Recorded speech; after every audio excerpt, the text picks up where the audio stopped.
জয়গুরু। সকলকে জানাই শুভেচ্ছা এবং যথাস্থানে প্রণাম। এবার কাছেই চলে এলো পবিত্র জন্মাষ্টমী ব্রত। বিভিন্ন স্থানে এই জন্মাষ্টমীর কিছু ভিন্ন ভিন্ন নাম রয়েছে, যেমন কৃষ্ণাষ্টমী, গোকুলাষ্টমী, শ্রীকৃষ্ণ জয়ন্তী ইত্যাদি। আমরা জানি দেবকী এবং বসুদেবের অষ্টম সন্তান হলেন ভগবান শ্রীকৃষ্ণ।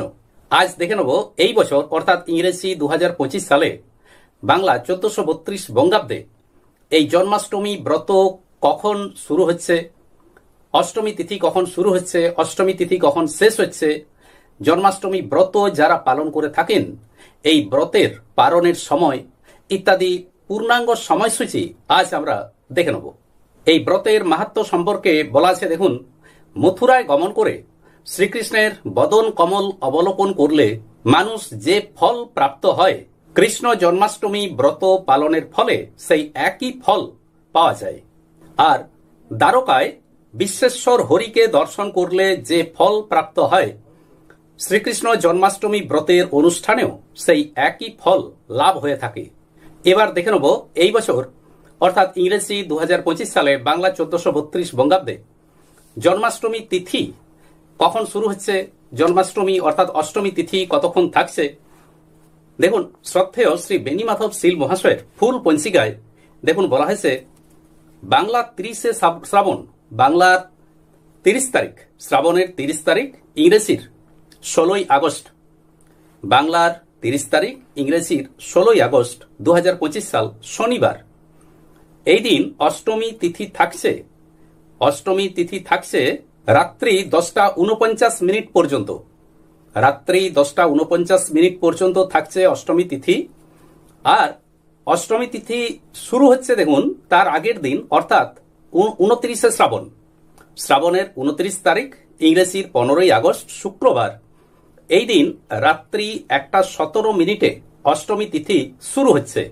পঞ্জিকায় দেখুন স্পষ্টভাবে বলা আছে, সার্ত ও গোস্বামী মতে এই দিন অর্থাৎ 30 শ্রাবণ 16ই আগস্ট শনিবার, এই দিন শ্রী শ্রী কৃষ্ণ জন্মাষ্টমী ব্রত, অর্ধরাত্রিতে পূজা ও বসুধারা।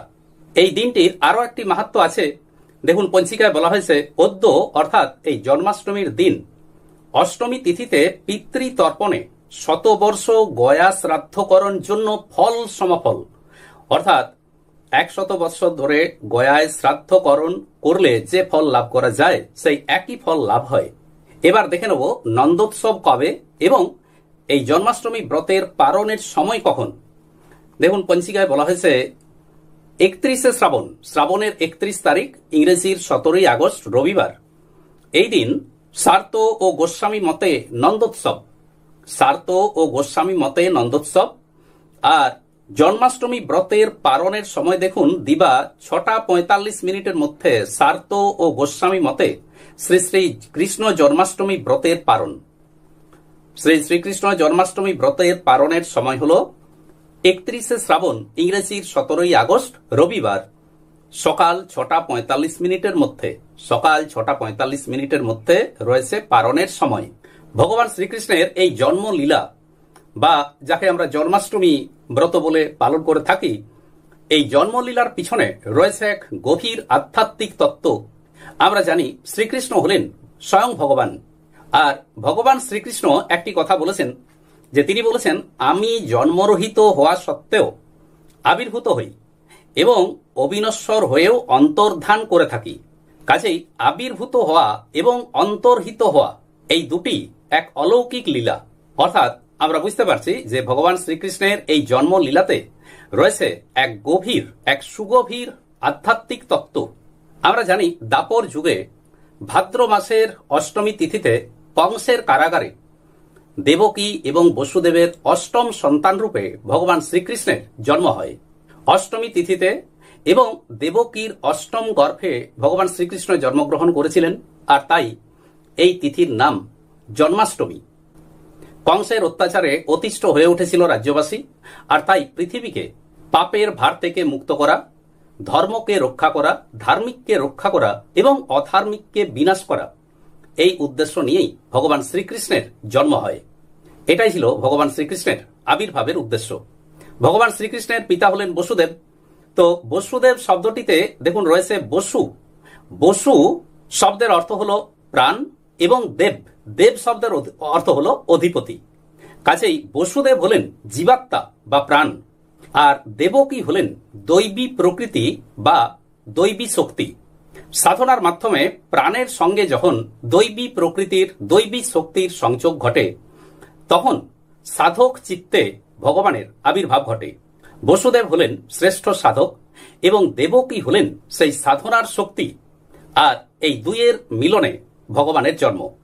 ভগবান শ্রীকৃষ্ণের জন্ম হয়েছিল কংসের কারাগারে। কামনার কারাগার হলো এই কংসের কারাগার, আবার হাজার কামনার খাঁচা হলো আমাদের এই মানব দেহ। কাজেই এই দেহই হলো সেই কারাগার। কংসের কারাগার মথুরায় অবস্থিত। মথুরা শব্দটিতে দেখুন রয়েছে মথ শব্দটি, যার অর্থ হলো মন্থন করা। কাম, ক্রোধ ইত্যাদি ষড়রিপু সব সময় এই শরীরকে মন্থন করছে। কাজেই এই দেহই হলো সেই মথুরা। মথুরার রাজা হলেন কংস, অর্থাৎ এই দেহের অধিপতি হলেন কংস, আর কংস হলেন কামনার অধিপতি। কংস ধনুর যজ্ঞ করেন। তো ধনুর যজ্ঞ অর্থাৎ এই ধনুকটা কি না, ধনুকটা হলো ইন্দ্রধনু, অর্থাৎ ইন্দ্রিয় ধনুক, অর্থাৎ কামনা চরিতার্থ করার কৌশল। এই ধনুককে ভাঙতে হয়। ভগবান রামচন্দ্র এই ধনুক ভেঙে সীতাকে লাভ করেছিলেন, কিন্তু কংস কামী প্রকৃতির মানুষ, আর তিনি এই ধনুক ভাঙেননি। তিনি এই ধনুককে রক্ষা করার জন্য যজ্ঞ করেন, অর্থাৎ কামনা ভোগকে তিনি বাঁচিয়ে রাখতে চান। কিন্তু ভগবানের আবির্ভাব ঘটলে এই কামনার বিনাশ হয়। তাই দেখানো হয়েছে ভগবান শ্রীকৃষ্ণের হাতে কংসের নিধন ঘটেছে। ভগবান শ্রীকৃষ্ণের জন্ম ভাদ্র মাসে। ব্যাকরণে ব্যুৎপত্তিগত দিক থেকে বলা হয় ভদ্র যুক্ত স্ন সমান ভাদ্র, আর ভাদ্র শব্দের অর্থ হলো মঙ্গল। তো এই মাস মঙ্গলকর হলো কিভাবে? ভগবানের আবির্ভাবে।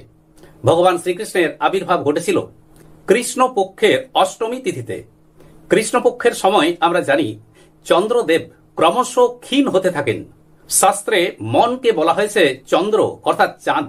চন্দ্রের যেমন হ্রাস বৃদ্ধি হয়, তেমনি আমাদের মনেরও সেই একইভাবে হ্রাস বৃদ্ধি হয়ে থাকে। এই মন হলো ইন্দ্রিয়ের রাজা। কৃষ্ণপক্ষের অষ্টমী তিথিতে মন রূপ এই চাঁদ অর্ধেক ক্ষয়প্রাপ্ত হয়, তখন চিত্তে ভগবানের আবির্ভাব সম্ভব। ভগবান শ্রীকৃষ্ণের জন্মের পর নবজাতক কৃষ্ণকে মাথায় করে নিয়ে বসুদেব গেলেন নন্দালয়ে। এখানে এই গঙ্গা এবং যমুনা, এই দুটো নদীর একটা আধ্যাত্মিক তাৎপর্য রয়েছে। গঙ্গা এবং যমুনা দুই প্রধান পবিত্র নদী। শাস্ত্রে বলা আছে মা গঙ্গা হলেন ইড়া এবং যমুনা হলেন পিংলা। এই পিংলা রূপী যমুনা তীরেই ভগবান শ্রীকৃষ্ণের ঘটেছে কত না লীলা। ভগবান শ্রীকৃষ্ণ হলেন দেবকীর অষ্টম গর্ভের সন্তান। এই অষ্টম এরও একটি তাৎপর্য রয়েছে। অষ্টভূত, অষ্ট প্রকৃতিতে ব্রহ্মা রচিত। আমাদের মন নানা কিছু উৎপন্ন করে, আর সেই কারণেই এই মনরূপী চন্দ্রের সাথে রোহিণীর সঙ্গ বেশি। শ্রীকৃষ্ণের জন্মের পর বসুদেব যখন নবজাতক কৃষ্ণকে নিয়ে নন্দালয়ে যাচ্ছেন, তখন দেখা যায় যে সাপ মাথার উপরে ফণা বিস্তার করে আছে। এই সাপ প্রকৃতপক্ষে সাধকের দেহস্থ জাগ্রত কুণ্ডলিনী শক্তি। বসুদেব শ্রীকৃষ্ণকে নিয়ে যাবেন নন্দালয়ে, অর্থাৎ সাধক সাধনার দ্বারা তার কুণ্ডলিনী শক্তিকে উত্থিত করবেন ব্রহ্মরন্ধ্রে। ভগবান শ্রীকৃষ্ণ বলেছেন, আমি জন্মরহিত অথচ আবির্ভূত হই, এবং আমি অবিনশ্বর অথচ অন্তর্ধান করি, অর্থাৎ নিরাকার পরব্রহ্মই হলেন রক্ত মাংসের দেহধারী সাকার রূপের প্রকাশ। তাই আমরা বুঝতে পারলাম যে জন্মাষ্টমী ব্রতের পিছনে রয়েছে এক সুগভীর আধ্যাত্মিক তাৎপর্য। আজ এই পর্যন্তই। নমস্কার।